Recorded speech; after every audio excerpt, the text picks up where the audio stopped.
नमस्कार दोस्तों, स्वागत है आपका एक बार फिर से आपके अपने YouTube चैनल सुपर गणित 2.0 पर। तो दोस्तों, आज की इस वीडियो में आपको बताने वाले हैं कि आखिर किसी भी मैट्रिक्स का ट्रांसपोज कैसे किया जाता है। ट्रांसपोज के बारे में जानते हो आप? नहीं जानते? अरे आज सिखा देंगे हम आपको कि आखिर मैट्रिक्स का ट्रांसपोज कैसे होता है। उससे पहले हम आपको ये सिखाएंगे कि आखिर ट्रांसपोज का मतलब क्या होता है। भी सिंपल भाषा में हम ट्रांसपोज को क्या कह सकते हैं, ठीक है। दूसरा नंबर पे हम बताने वाले हैं कि आखिर मैट्रिक्स सिमेट्रिक मैट्रिक्स कब होगी। क्या बोला मैंने? आखिर मैट्रिक्स सिमेट्रिक मैट्रिक्स कब होगी। दूसरा तो हो गया सिमेट्रिक मैट्रिक्स। और जो थर्ड नंबर पे हम आपको बताने वाले हैं कि वो बताने वाले हैं कि आखिर मैट्रिक्स स्क्यू सिमेट्रिक मैट्रिक्स कब होगी। अगर आप इन तीनों चीज़ों के बारे में जानना चाहते हैं, जैसा कि पहले नंबर मैंने बताया ट्रांसपोज ऑफ मैट्रिक्स, दूसरा सिमेट्रिक मैट्रिक्स, तीसरा स्क्यू सिमेट्रिक मैट्रिक्स, अगर आप इन तीनों चीज़ों के बारे में जानना चाहते हैं तो बने रहिएगा हमारे और आपके अपने YouTube चैनल सुपर गणित 2.0 के साथ।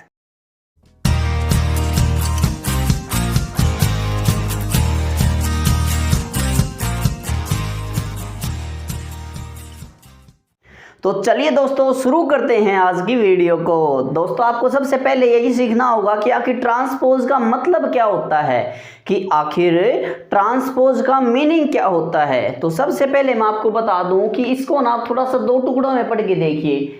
ट्रांस का मतलब होता है परिवर्तन करना, यानी कि बदलाव करना किसी भी चीज में। और किसी भी पोज का मतलब होता है दोस्तों उसकी स्थिति, यानी कि किसी की स्थिति में बदलाव करना क्या कहलाता है? ट्रांसपोज कहलाता है। लेकिन हम तो यहाँ पे मैट्रिक्स पढ़ रहे हैं ना, तो हम किस में परिवर्तन कर सकते हैं? तो हम मैट्रिक्स की स्थिति में परिवर्तन कर सकते हैं। मीनिंग समझ गए ना ट्रांसपोज का?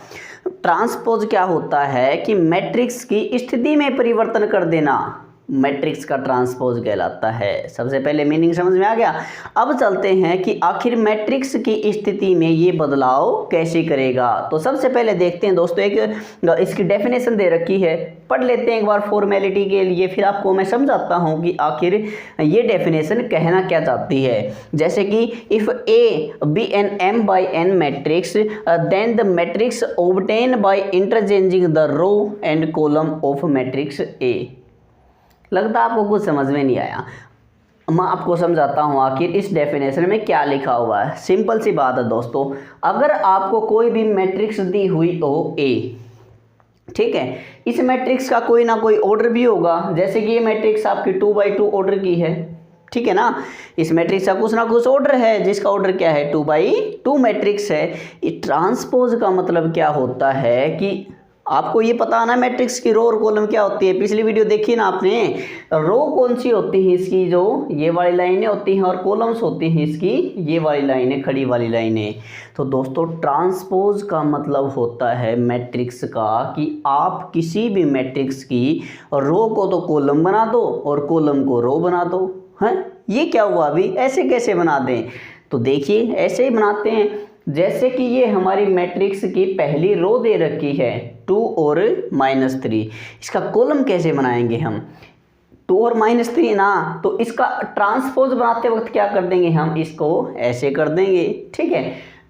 दूसरी रो क्या दे रखी है? -4 1 दे रखी है ना, इसका कॉलम बना देंगे -4 1 ऐसे लिख देंगे। बस यही तो सिंपल ट्रांसपोज, यानी कि आपकी मैट्रिक्स में जो रो दे रखी हैं उन सबको कॉलम बना दीजिए, और जो कॉलम है वो तो अपने आप ही रो बन जाएंगी फिर, ठीक है ना। तो देखिए, अब देख लेते हैं कि आखिर इसकी क्या क्या प्रॉपर्टीज होती हैं। सबसे पहले इसने सिंपल सी बात बता रखी है कि आखिर ट्रांसपोज ऑफ मैट्रिक्स को डिनोट कैसे करते हैं। आपको चाहे कोई भी matrix A B C X Y Z, चाहे कोई भी मैट्रिक्स दे दी जाए, तो उसको आप ट्रांसपोज की फॉर्म में कैसे लिखोगे। तो दोस्तों, सीधी सी बात है, अगर कोई सीधी मैट्रिक्स है तो इसको ऐसे लिखते हैं। अगर आपको उस मैट्रिक्स का ट्रांसपोज लगाना हो तो इसको दो तरीके से लगा सकते हैं। या तो आप उस मैट्रिक्स के ऊपर इस तरह से कोई डैश लगा दीजिए, ठीक है ना, या तो आप उस मैट्रिक्स के ऊपर इस तरह से कोई डैश लगा दीजिए, या फिर उस मैट्रिक्स पे आप इस तरह से ट्रांसपोज टी लगा दीजिए, ठीक है। उस मैट्रिक्स को क्या बोल दिया जाएगा? Transpose of matrix. ये हमारी पहली बात लिखी हुई थी।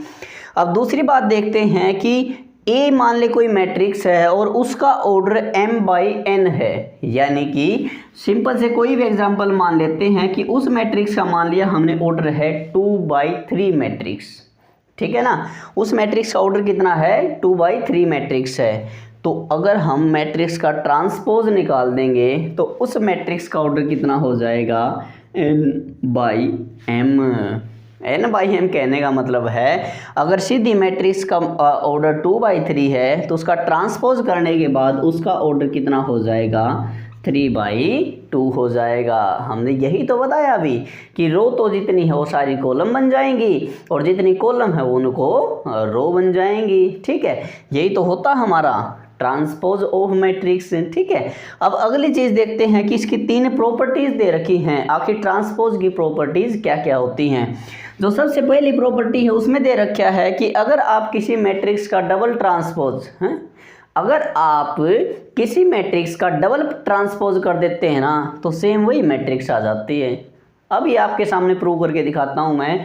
जैसे कि आपको कोई ये मैट्रिक्स दे रखी थी ए, ठीक है, इसका मैंने ट्रांसपोज करके ये मैट्रिक्स बना दी, ठीक है। और इस ये मैट्रिक्स है इसका मैं डबल ट्रांसपोज करता हूँ। डबल ट्रांसपोज मतलब एक बार तो ट्रांसपोज कर चुके हैं इसका, अगर मैं दूसरी बार एक बार ट्रांसपोज कर दूंगा तो क्या हो जाएगा, इसकी जो रो है उसको क्या बना दूंगा मैं, कॉलम में लिख दूंगा, और दूसरी रो है इसको भी किस में लिख दूंगा मैं, कॉलम में लिख दूंगा, ठीक है। तो आपको क्या दिखने में आ रहा है कि ये जो मैट्रिक्स है इस मैट्रिक्स के तो बिल्कुल सेम ही आ गई कि नहीं। इसका मतलब क्या हुआ कि अगर आप किसी मैट्रिक्स का डबल ट्रांसपोज कर देते हैं ना तो वो मैट्रिक्स क्या बन जाती है, सेम वही मैट्रिक्स आ जाती है जो कि मैट्रिक्स पहले थी, ठीक है। अब इसकी दूसरी प्रॉपर्टी पे चलते हैं कि अगर आपको किन्हीं भी 2 मैट्रिक्स का जोड़ करके बाद में ट्रांसपोज कर रखा हो, ध्यान देना, अगर आप किन्हीं मैट्रिक्स का पहले तो जोड़ करोगे और बाद में ट्रांसपोज करोगे, या फिर उन दोनों का पहले ट्रांसपोज कर लीजिए और बाद में उन दोनों मैट्रिक्स को जोड़ दीजिए। क्या बोला मैंने, फिर से ध्यान से सुनना। या तो आप किन्हीं 2 मैट्रिक्स को पहले जोड़ करके बाद में उन पे ट्रांसपोज लगा दीजिए, या फिर आप उन मैट्रिक्स का पहले ट्रांसपोज कीजिए और बाद में जोड़ दीजिए, उन पर कोई प्रभाव नहीं पड़ने वाला है, यानी कि वो दोनों तरफ हमेशा क्या रहेंगी, इक्वल ही रहेंगी, ठीक है।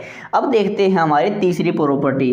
अब ये प्रॉपर्टी गुणा के ऊपर दे दी है, या तो आप मैट्रिक्स की पहले गुणा करके बाद में ट्रांसपोज लगा दीजिए, या फिर इसमें ध्यान देना मैंने यहाँ पे B को पहले लिखा हुआ है A से, लेकिन यहाँ पे A को पहले लिखा हुआ है B से, इससे बहुत ज़्यादा फर्क पड़ जाता है।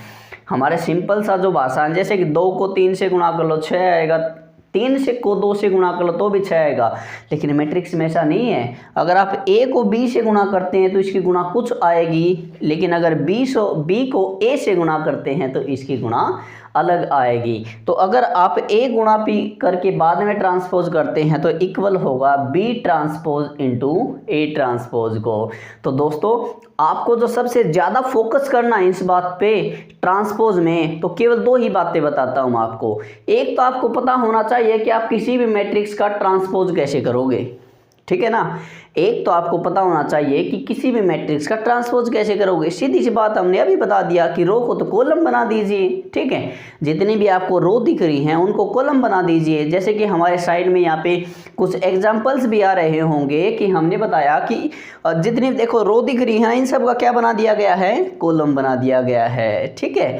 या फिर दूसरा क्या बताना चाह रहा था मैं कि पहली बात तो होगी आप इसका ट्रांसपोज सीख लेंगे, और जो दूसरा जो सबसे ज़्यादा मेन पार्ट है ना जहाँ से क्वेश्चन पूछा जाता है वो ये पार्ट है, ठीक है। वो ये पार्ट ना तो आपसे कहीं पर डेफिनेशन पूछी जाएगी ना कुछ और पूछा जाएगा, या तो किसी मैट्रिक्स का सीधा ट्रांसपोज पूछ लिया जाएगा कि इसका परिवर्तन करके बताइए इसकी रो और कॉलम का, या फिर दूसरा पूछ लिया जाएगा इन प्रॉपर्टीज़ पे आधारित। तो इन दोनों चीज़ों पे फोकस करिएगा, ठीक है।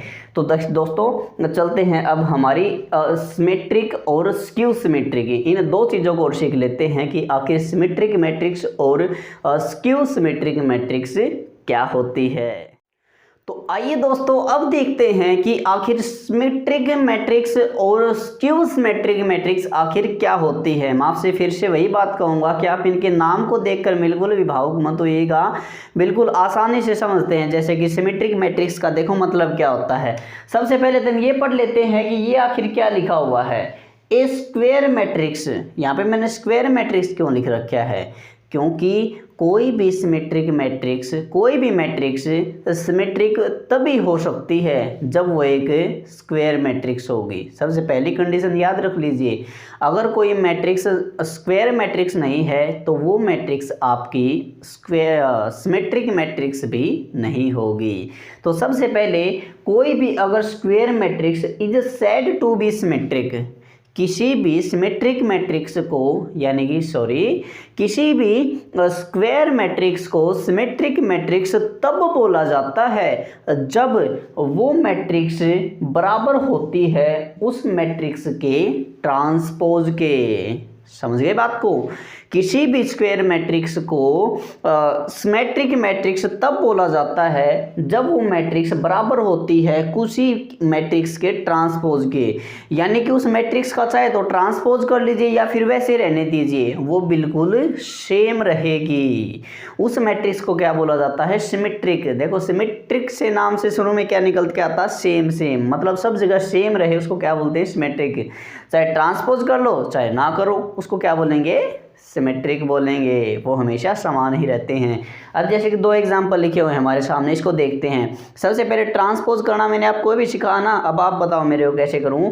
जैसे कि पहले वाली रो दे रखी मेरी √3, 2 और 3, ये रो है ना, इसका कॉलम कैसे बना दूंगा मैं, ऐसे √3 यहाँ पे लिखूंगा और 2 यहाँ पे लिखूंगा और इस 3 को यहाँ पे लिखूंगा।